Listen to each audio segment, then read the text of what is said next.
Hi viewers, welcome to our channel. So తెనాలిలో seat కొరకు ఇటు జనసేన అండ్ టీడీపీ మధ్య ఒక వార్ అయితే నడుస్తుంది. ఇటు జనసేన నుండి నాదెండ్ల మనోహర్ గారు ఆ సీట్ కోసం ఫైట్ చేస్తున్నారు. తెలుగుదేశం పార్టీ నుంచి ఆలపాటి రాజా గారు కూడా అదే సీట్ కోసం ఫైట్ చేస్తున్నారు. సో ఇద్దరు కూడా తగ్గడం లేదు. మాకు కావాలంటే మాకు కావాలి అని అంటున్నారు. మరి ఇద్దరిలో ఎవరికి ఈ సీట్ లభించే అవకాశం ఉంది? మరి జనసేన అండ్ తెలుగుదేశం వీళ్ళ అధిష్టానం ఏ నిర్ణయం తీసుకోబోతుంది? సో ఈ అంశం మీద డిస్కస్ చేయడానికి ప్రజెంట్ మనతో పాటు జనసేన లీడర్ చుక్క నాని గారు ఉన్నారు. వారితో ఒకసారి డిస్కస్ చేద్దాం. సో హాయ్ అన్న, మరి ఏంటి తెనాలి సీట్ పైన ఇలా రగడ నడుస్తుంది ఇటు నాదెండ్ల మనోహర్ గారికి అండ్ ఆలపాటి రాజా గారికి, మరి ఎవరికి ఇచ్చే ఛాన్స్ ఏమన్నా ఉంది? ఆలపాటి రాజేంద్ర ప్రసాద్ గారు ఆల్రెడీ ఆయన ఒక 10 years ఎమ్మెల్యే చేసినారు. నాదెండ్ల మనోహర్ గారు ఒక 10 years చేసినారు. కాబట్టి ఇద్దరు బలమైన నాయకులే. ఇప్పుడు పొత్తులో భాగంగా ఉన్నాం కాబట్టి ఈ బలాలు అన్నీ తెలుసుకొని మళ్ళీ నాదెండ్ల మనోహర్ గారు లాస్ట్ టైం అక్కడి నుంచి పోటీ చేసినారు. స్వల్ప దాంతో పోయింది. ఈసారి అట్లా కాకుండా ఇంకా గ్రౌండ్ లెవెల్ తిరిగినారు. ఆయన ఫుల్ టైం అంతా కేటాయించి దాన్ని తెనాలిలో తిరుగుతూ ఉన్నారు. స్టేట్ తిరుగుతూ అటు తెనాలిలో తిరుగుతూ చాలా బలంగా కష్టపడి చాలా బలమైన నాయకులను తయారు చేసి బిల్డ్ చేసినారు దాని తెనాలి సీట్ కోసం. కాబట్టి అది జనసేనకే వస్తుంది. ఎందుకంటే అంటే కొన్ని న్యూస్ ఛానళ్ళు కొన్ని తప్పుడు విధానాలు చూపిస్తూ ఉన్నాయి చాలా మటుకు. అయితే అవి అట్లా చూపించడం వల్ల ప్రజల మైండ్ని డైవర్ట్ చేయడం తప్పించి వేరేది ఏం లేదు. కాబట్టి నేను ఏమంటున్నానంటే పొత్తులో ఇప్పుడు ఈ నారా చంద్రబాబు నాయుడు గారు కానీ పవన్ కళ్యాణ్ కానివ్వండి, వాళ్ళు ఆల్రెడీ సీట్ల పంపిణీ విషయంలో క్లియర్గా ఉన్నారు. అది ఏది ఎవరికి ఇస్తే ఏముంటుంది అనేది. తప్పనిసరిగా ఇప్పుడు వేరే పార్టీలు ఏమున్నాయంటే మా మీద మచ్చ తీసుకురావడానికి వాళ్ళు డబ్బులు ఇచ్చి అది చేస్తున్నారు, ఏం చేస్తున్నారు. కొన్ని న్యూస్ ఛానల్లో ఇట్లా ఫేక్ ప్రచారం చేయించి మా దాంట్లో మాకే లుల్లు చేయాలని పంచాలు పెట్టాలని చూస్తూ ఉన్నారు. అట్లాంటి ఏముండదు. రాను రోజులలో ఇద్దరు నాయకులు చాలా బలంగా ఆలోచించారు. బలంగా సీట్లు కేటాయించే తొందరలోనే ఆ లిస్ట్ కూడా రిలీజ్ అవుతుంది, అనుకూలంగా వస్తుందని అంటున్నాను. సో ఆలపాటి రాజా గారు ఒకవేళ తెనాలి సీట్ తనకి ఇవ్వకపోతే ఇండిపెండెంట్గా అన్న పోటీ చేస్తాను కానీ అక్కడి నుంచే పోటీ చేస్తాను అని అంటున్నారు. మరి ఇండిపెండెంట్గా పోటీ చేస్తే ఎలా ఉంటుంది? ఏముంటుంది అబ్బా, ఏముంటుంది. ఇప్పుడు ఎవరికైనా ఇప్పుడు వాళ్ళు కష్టపడరు, వీళ్ళు కూడా కష్టపడరు కదా. ఇప్పుడు పార్టీ అధినాయకత్వం ఉంటుంది కదా, వాళ్ళ మాట వినాలి. ఇప్పుడు ఒక పార్టీలో మనం ఎందుకు పోతాం? మనం మంచి చెడ్డలు చూసుకుంటూనే పోతాం కదా. వాళ్ళు ఇది కాకపోవచ్చు, ఇంకో రావచ్చు. అట్లా అంటే కొంచెం ఆలోచించి ముందు అడిగేస్తే బాగుంటుందని నేను టీడీపీ స్నేహితులకు కానీ మా జనసేన పార్టీ వాళ్ళకు కూడా చెప్తాను కొంతమందికి. ఎందుకంటే టికెట్ రాకపోతే బయటికి పోవడం అనేది తప్పు. ఎందుకంటే ఇవాళ కాకపోవచ్చు, రేపు అవుతుందేమో, రేపు కాకపోతే ఎల్లుండి అవుతుందేమో, ఎవరైతే కావాల్సిన అయితే ఉంటుంది కదా. కాబట్టి దీన్ని మీరు మీ మైండ్ డైవర్ట్ అనేది చేసుకోకుండా చాలా స్టాండ్గా ఉంటే ఇద్దరు నాయకులు ఆలోచించి చాలా బలమైన ప్రజలకు ఏదైతే అనుకూలంగా ఉంటుందో ఆ విధంగానే నిర్ణయం తీసుకుంటారని అనుకుంటున్నాను. సో ఇటువంటి ఘటనలు వైసీపీకి ఒక విమర్శించడానికి ఒక ఛాన్స్ ఇచ్చినట్టు అవుతుంది కదా. అంటే బహిర్గతంగానే ఆలపాటి రాజా గారు అండ్ నాదెండ్ల మనోహర్ గారు సీటు కోసం కొట్టుకుంటుంటే ఇటు వైసీపీ దాన్ని ఒక రాజకీయ పరంగా యూజ్ చేసుకుంటుంది. వీళ్ళిద్దరు ఇలా కొట్టుకుంటున్నారని చెప్పేసి మరి ఏమని చెప్తారు? ఎవరు కొట్టుకుంటలేరబ్బా, ప్రజలకు సేవ చేయాలని తాపత్రయం వాళ్ళు ఇద్దరికి ఉన్నది. కాబట్టి వాళ్ళిద్దరు ప్రజలు తిరుగుతూ ఉన్నారు. ఎవరికైనా ఆశ ఉంటుంది కదా. ఇప్పుడు ఒక పార్టీ పోటీ చేస్తూ ఉంటే నా పార్టీకి నాకు టికెట్ రావాలని ఉంటుంది, వేరే పార్టీలకు టికెట్ రావాలి. ఇప్పుడు మా తెలంగాణలో మన జనసేన పార్టీ బీజేపీ ఉండే, మా ఏరియాలో నాకు కావాలని నేను కొట్లాడినా, వేరే వాళ్ళ పార్టీ వాళ్ళు కొట్లాడారు. అట్లా అంతే ఉంటుంది తప్పించి ఏముండదు. ఇలా నాయకత్వం ఏదైతే ఆలోచించే 10 విధాలుగా ఆలోచించే నాయకత్వం సరైన నిర్ణయం తీసుకుంటుంది. ఏ పొలిటికల్ పార్టీ అయినా సరే ప్రజలకు ఏదైతే ఉపయోగపడుతుందో అదే నిర్ణయం తీసుకుంటుంది. అట్లా. సో ఇటు నాదెండ్ల మనోహర్ గారికి తెనాలి సీట్ ఇవ్వలేదు, అసలు ఆయనకు ఎమ్మెల్యే సీటే ఇవ్వకపోతున్నారు అన్న ఒక న్యూస్ కూడా బయటకు వచ్చేసింది. మరి నాదెండ్ల మనోహర్ గారు పోటీ చేస్తున్నారా, చేయట్లేదు? అంటే పోటీ ఇప్పుడు ఆయన మైండ్ సెట్ ఎట్లా అంటే ఇప్పుడు ఆయన ఏంటంటే ఆయన తెనాలి నుంచే పోటీ చేయాలని ఎందుకంటే మనం చూస్తున్నాం, మనం చెప్పడం కాదు. ఆల్రెడీ ఆయన ప్రజల్లో తిరుగుతున్న తెనాలిలో ఆల్రెడీ తెనాలి నుంచే పోటీ చేసినారు. మళ్ళీ తెనాలిలో తిరుగుతున్నా అంటే ఆయన ఆలోచన విధానం ఏంది? తెనాలి నుంచే పోటీ చేయాలని. దాన్ని కాబట్టి అది రానున్న రోజులలో సీట్లు కేటాయించినప్పుడు ఎట్లుంటుందో చూద్దాం మనం కూడా. సో ఎమ్మెల్యే కాకుండా ఆయనకి ఎంపీ స్థానం ఇచ్చే అవకాశం ఉంది అని అంటున్నారు. మరి ఎమ్మెల్యేగా పోటీ చేస్తే బాగుంటుందా, ఎంపీగా చేస్తే బాగుంటుందా? ఆయన ఇష్టం అబ్బా. ఎందుకంటే ఆయనకి కొత్తగా ఎమ్మెల్యేగా చేయాలని కొత్తగా ఆశ ఏం లేదు. ఆల్రెడీ 2 సార్లు ఎమ్మెల్యే, స్పీకర్, ఉమ్మడి రాష్ట్రం ఉన్నప్పుడు స్పీకర్గా ఉండే. అంటే మామూలు మాట కాదు, ఉమ్మడి రాష్ట్రం స్పీకర్ అంటే నేను చూసిన వ్యక్తి. కాబట్టి అంటే తెనాలిలో ఎందుకంటే నాదెండ్ల భాస్కరరావు గారు పనిచేసినారు తెనాలిలో, ఈయన పనిచేసినారు. కాబట్టి ఇక తెనాలికి వాళ్ళకి ఏదో సంబంధం ఉంది, ప్రజలతో సంబంధం బాగా బలంగా ఉండడం వల్ల తెనాలి నుంచి అడగడం జరుగుతుందేమో. చూద్దాం, అది ఎంపీకి పోటీ చేస్తాడా, ఎమ్మెల్యేకి చేస్తాడా. తొందరలోనే మా ఒక జనసేన పార్టీ ప్లస్ టీడీపీ అలయన్స్లో రిలీజ్ అవుతుంది. చేసినప్పుడు తెలుస్తుంది మనం ఇది ఏదైతే. ఇక రీసెంట్గా హరిరామ జోగయ్య గారు 60 స్థానాల్లో జనసేన పోటీ చేయబోతుంది, ఏ స్థానంలో ఎవరెవరు చేస్తే బాగుంటుంది అని చెప్పేసి ఆయన ఒక లిస్టు కూడా రిలీజ్ చేశారు. అసలు హరిరామ జోగయ్య గారు అంటే జనసేన పార్టీ తరపు నుంచి ఎందుకు ఇలా మాట్లాడుతున్నారు, అసలు జనసేన పార్టీకి హరిరామ జోగయ్య గారికి రిలేషన్ ఏంటి? ఇప్పుడు పవన్ కళ్యాణ్కి అర్జున్ రిలేషన్ కాదు. ఒక ఆంధ్రప్రదేశ్ అనే ఒక రాష్ట్రము మునిగిపోతూ ఉంది. మునిగిపోతూ ఉంటే ఆయన ఒక పెద్ద మనిషి, ఆ ఏజ్లో ఆయనకి ఏమొస్తాం చెప్పు, ఇంట్లో నిమ్మలంగా రెస్ట్ చేసుకునే ఏజ్. ఆ ఏజ్లో ఆయన బయటకు వెళ్ళి నిరాదీక్షలు చేయడం, కొట్లాడడం అని అంటే నా ఒక రాష్ట్రం మునిగిపోతూ ఉంది, దీన్ని కాపాడే వ్యక్తులు ఎవరు?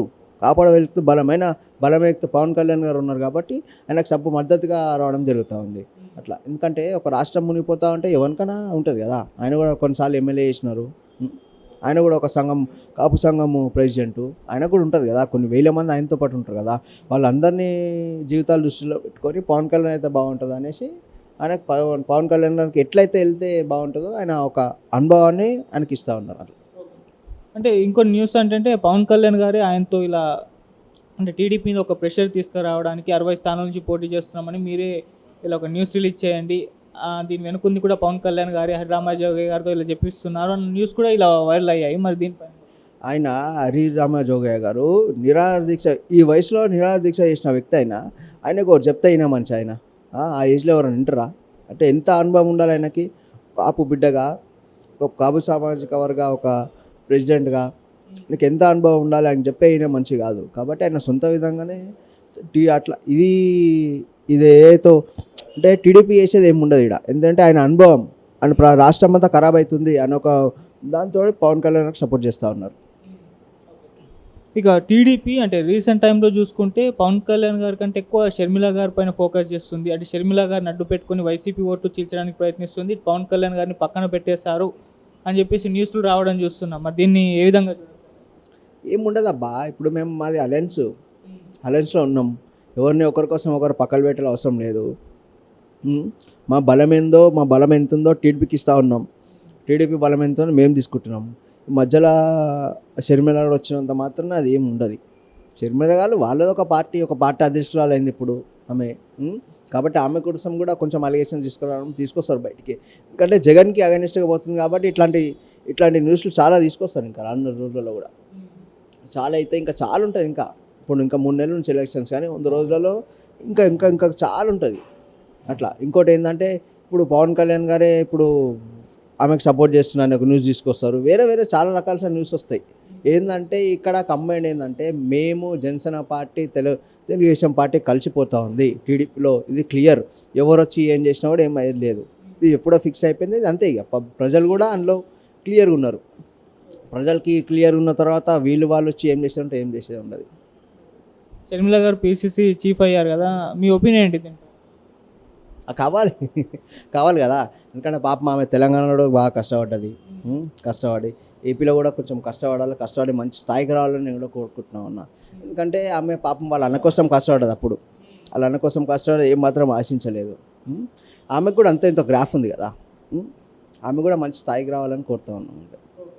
సో మరి షర్మిల గారు చీఫ్ అయ్యారు కాబట్టి రీసెంట్గా పవన్ కళ్యాణ్ గారిని కూడా వాళ్ళ అబ్బాయి పెళ్ళికి ఇన్వైట్ చేయడం జరిగింది. అంతకుముందు లోకేష్ గారికి కూడా ఒక గిఫ్ట్ పంపించింది, క్రిస్మస్ గిఫ్ట్ కూడా. అంటే మంచి రిలేషన్షిప్ అయితే మెయింటైన్ చేస్తుంది తెలుగుదేశం జనసేన పార్టీతోటి. మరి కాంగ్రెస్ పార్టీ చీఫ్ అయ్యారు కాబట్టి మన పొత్తు ఏమైనా ఎక్స్పెక్ట్ చేయొచ్చా? TDP, Janasena and Congress party అది కాదు. రాజకీయాల్లో ఎదగాలనే ఒక ఆలోచన, అది ఎదగాలనే ఒక మంచి ఆలోచన. అందరినీ కలుపుకుంటా పోతున్నా రాజకీయాలు ఇవాళ రేపు. నువ్వు పార్టీ వేరు నేను వేరు అనుకుంటే రాజకీయాలు చేయలేం, ప్రజలకు మంచి కూడా చేయలేం.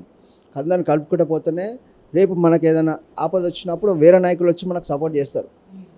అట్లాంటి ఒక కలుపుకోవడం పోవడం అనేది నాకు కూడా మంచిగా అనిపిస్తుంది. ఎందుకంటే అంతతో కలిసి ఉండాలబ్బా.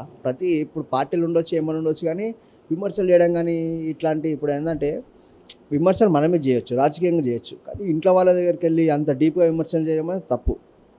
అట్లాంటి రాజకీయాలు వాళ్ళ అన్నయ్య చేసే రాజకీయాలు అనేది మేము తల తొక్కుతూ కొత్త రాజకీయాలు చేస్తూ ఉంది. కలుపుకొని పోవడం అనేది మంచి రాజకీయాలు అవే. ప్రజలు కోరుకునేది కూడా అదే. ఎందుకంటే ప్రజల కోసం మంచి జరగాలంటే అందరూ కలుపుకుంటూ పోతేనే రేపు రోజు మన భవిష్యత్తు కూడా బాగుంటుంది. పొత్తు ఇప్పుడు కాంగ్రెస్ మా జనసేన టీడీపీ అలయన్స్ సపరేట్ కదా. వాళ్ళు కూడా పోటీ చేస్తున్నారు, కాంగ్రెస్ కూడా పోటీ చేస్తుండొచ్చు, చేయని. దానివల్ల అంటే కాంగ్రెస్ పార్టీ షర్మిల గారి నాయకత్వంలో కాస్త పూర్వ వైభవం అయితే రాబోతుంది అంటున్నారు. దానివల్ల టీడీపీ జనసేన కూటమికి నష్టం చేకూర్చే అవకాశం ఏమైనా ఉందా? వచ్చే ఎలక్షన్స్లో పోటీ చేస్తే ఏమైనా ఓట్లు తగ్గే అవకాశం? ఏముండదబ్బా, ఏముండదు. ఎందుకంటే టీడీపీ ఆల్రెడీ సీఎంగా పనిచేసింది, కొన్ని సంవత్సరాలు పనిచేసింది సీఎం టీడీపీ. పార్టీ కూడా చాలా రోజుల నుంచి కష్టపడుతూ ఉన్నారు, నాయకులు ఉన్నారు, ఎవరు నాయకులు వాళ్ళకు ఉన్నారు, ఎవరి బలం వాళ్ళకు ఉంది.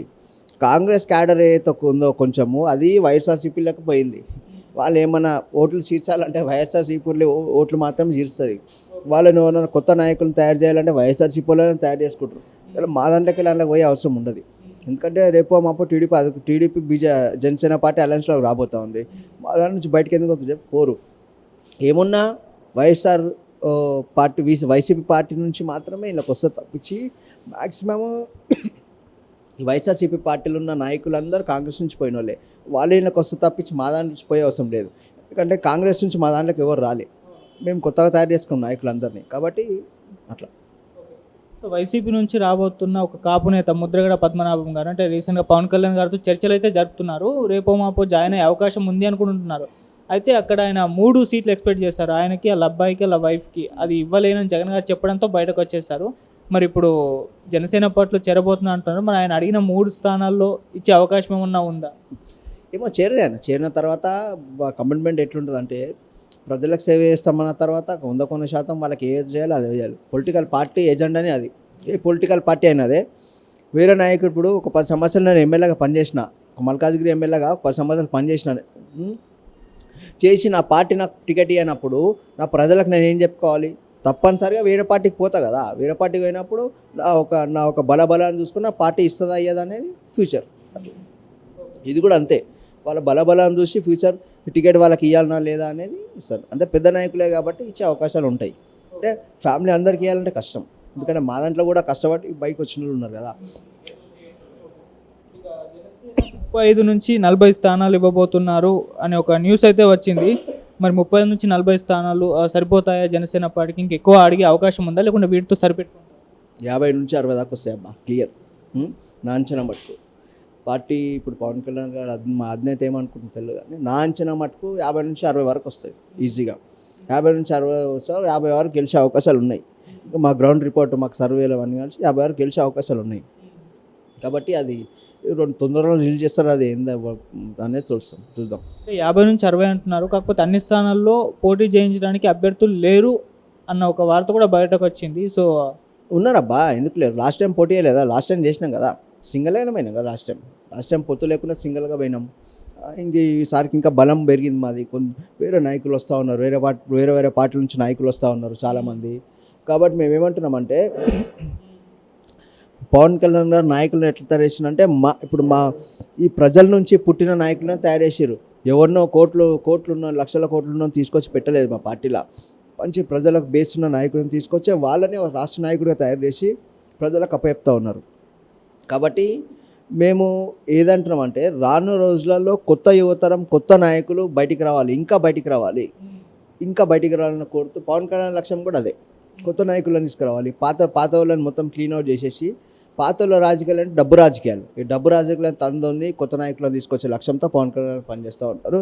ప్రతి కాన్స్టిట్యున్సీలో మేమైతే అనుకున్నాం ప్రతి బలమైన నాయకులు ఉన్నారు. ఒక్కొక్కరు గారు ఇద్దరు ముగ్గురు బలమైన నాయకులు మా పార్టీలో. కాబట్టి అందరూ అన్ని కాన్స్టిట్యున్సీలో అందరూ రెడీగా ఉన్నారు. ఎలక్షన్స్ ఒకటే లేటు, అందరూ రెడీగా ఉన్నారు. మీరు బలమైన నాయకులు ఉన్నారు అంటున్నారు, కాకపోతే చాలామంది ఏమంటే 50 నుంచి 60 స్థానాల్లో ఇస్తే అవి జనసేన అన్ని స్థానాలు గెలిపించుకోలేదు, అంత బలం లేదు వాళ్ళకి. ఎందుకంటే టీడీపీతో అలయన్స్ ఉంది కాబట్టి ఇప్పుడు ఒకవేళ జనసేన స్థానాలు కోల్పోతే టీడీపీ కూడా నష్టం అవుతుంది అని చెప్పేసి కూడా మాట్లాడుతారు. ఏం నష్టం ఉండదు, మేము ఓడిపోయే ఛాన్స్ లేదు కదా, ఇక్కడ ఓడిపోయే ఛాన్స్ లేదు. ఎందుకంటే వైఎస్ఆర్సీపీ పార్టీ అనేది అది చేసిన 5 సంవత్సరాల రూలింగ్ కానీ మొత్తం 11 లక్షల కోట్లు అప్పు చేసేసింది. అంటే ప్రజలు కూడా దీన్ని గ్రహిస్తూ ఉన్నారు. ఇప్పుడు బలమైన నాయకులు ఇప్పుడు టీడీపీ జనసేన అలయన్స్లో ఉంది కాబట్టి 100% మా దాంట్లో గెలిచే నాయకులని మేము కూడా ఎంచుకున్నాం. ఎందుకంటే ఓడిపోయే నాయకులను మేము పెట్టుకుందాం, గెలిచే నాయకులను పెట్టుకుంటాం. తప్పనిసరిగా రానున్న రోజులలో టీడీపీ జనసేన పార్టీ అధికారంలో రావడం పక్కా.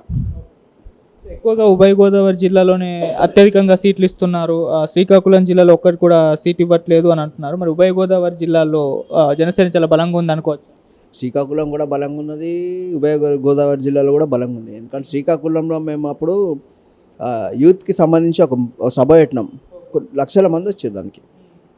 2 days 3 daysలో ప్లాన్ చేసినామే. మేము కూడా వెళ్ళినాం ఎక్కడి నుంచి అక్కడ పవన్ కళ్యాణ్ కోసం. కొన్ని లక్షల మంది వచ్చినారు అక్కడ శ్రీకాకుళంలో. కాబట్టి శ్రీకాకుళం కూడా బలం ఉంది. నేను చెప్తున్నా కదా, ఆంధ్రప్రదేశ్లో ప్రతి ఒక్క కాన్స్టిట్యున్సీలో మా నాయకులు ఉన్నారు. 1,00,000 నుంచి 2 లక్షల మెంబర్షిప్ మాకుంది. ఏపీలో ప్రతి కాన్స్టిట్యున్సీలో 1,00,000 నుంచి 2 లక్షల మెంబర్షిప్ మాకుంది. అంటే మేము ఏదైతే మెంబర్షిప్ ఈ 500 కట్టి ఇన్సూరెన్స్ క్లెయిమ్ చేయడం కానీ ఈ విధంగా, అంటే ఒక పార్టీకి ఎవరు వస్తారబ్బా, పార్టీ మీద ప్రేమ అభిమానాలు ఉంటాయి కదా ఒక పార్టీలకు ఏది అట్లా వచ్చిన వాళ్ళు 1,00,000 2 లక్షలు ఉన్నారు. ప్రజల కోసం టెన్షన్ తీసుకున్నది ఏం లేదు. రానున్న రోజులలో మా పార్టీ ఏ విధంగా వెళ్తా అనేది మీరే చూస్తారు.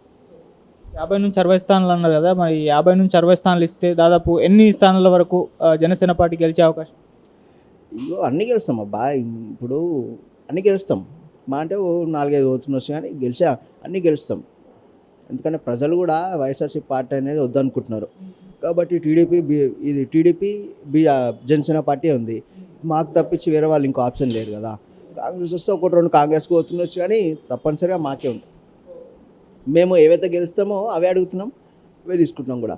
రానున్న రోజులలో ఈ పవన్ కళ్యాణ్ గారు, ఈ చంద్రబాబు నాయుడు గారు ఇద్దరు కలిసి మాట్లాడుకున్నారు, అయిపోయింది. దాన్ని లిస్ట్ కూడా రెడీ అయిపోయింది. అది ఎప్పుడు రిలీజ్ అవుతుందో తెలియదు ఇంకా.